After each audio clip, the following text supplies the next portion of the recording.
You are most welcome once again to yet another episode of the Smart Money Hub. I'm Godfrey Kasozi, and I am continuing with our money matters. Last time around, we continued with sole traders, our businesses, the businesses that we do alone as single people, and the problems that we encounter, or the problems that we put in those businesses, and making them vulnerable to demise. I'm continuing with the same topic.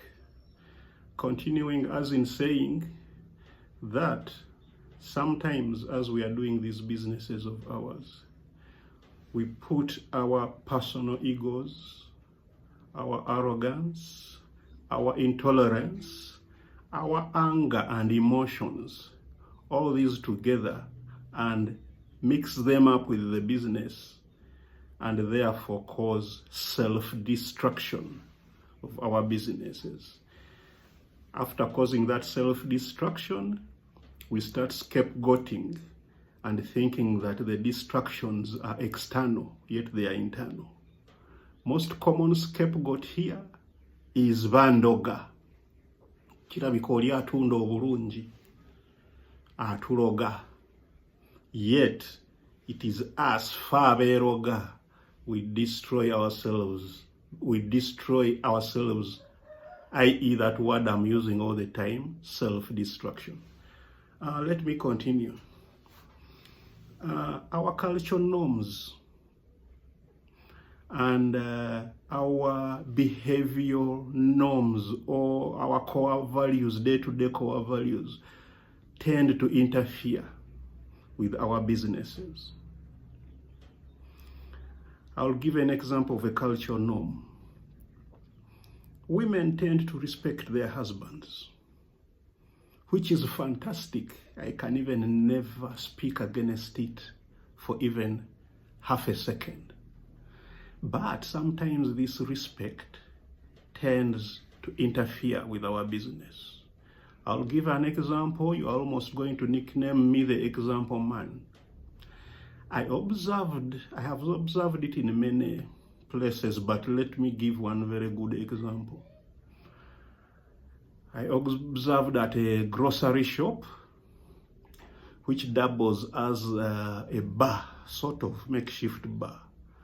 Somebody is selling her groceries in her shop, and she's also selling beer. So the people who want beer can sit at the veranda. It is even sheltered somehow, and they drink from there. Not a typical bar.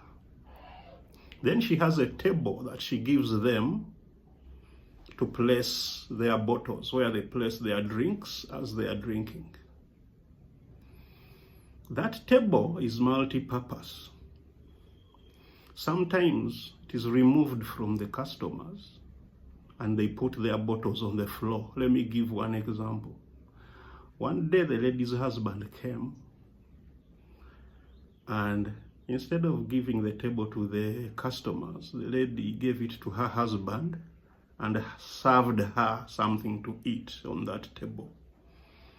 And the customers had to put their drinks on the floor, drink while putting on the floor, because the table had been given to the big man, the husband.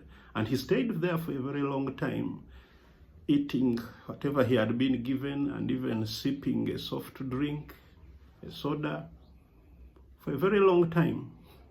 And he was even conversing with the customers.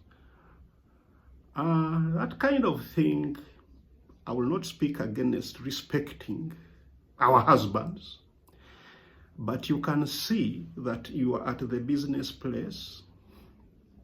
There is an item which your customers use, but because your spouse has come, somehow they are being denied, and it is being given to someone else who is not a customer, so making them think that they are second-class personalities in the place.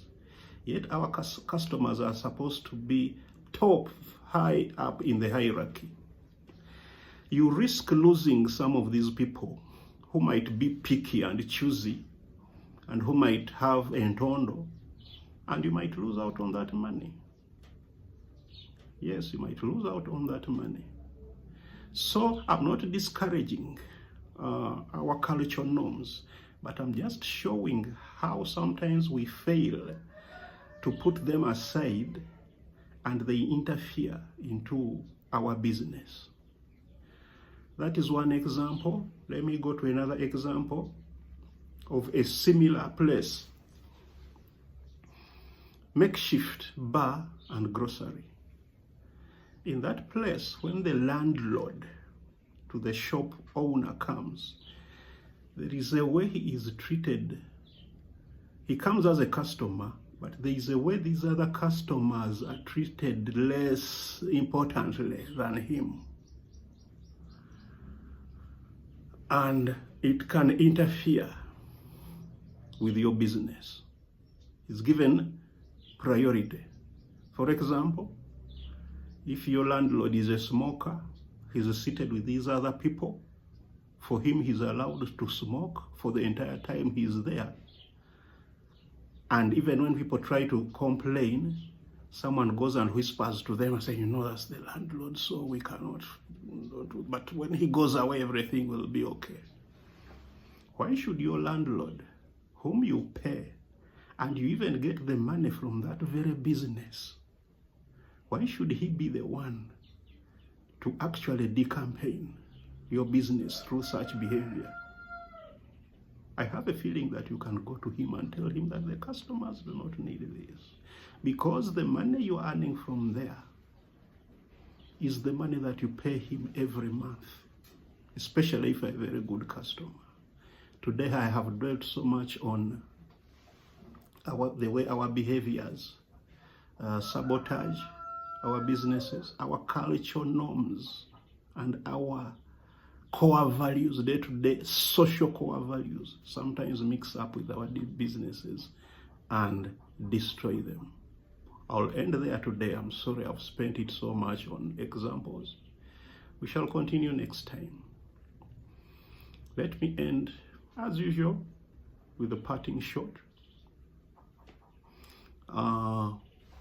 which is not necessarily the main topic that I have been talking about.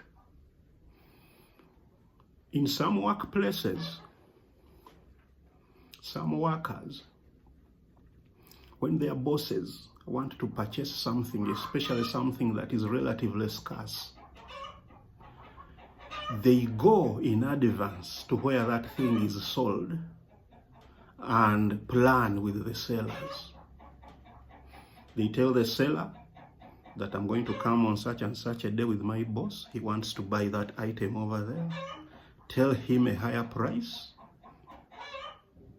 so that the difference, we can share the difference.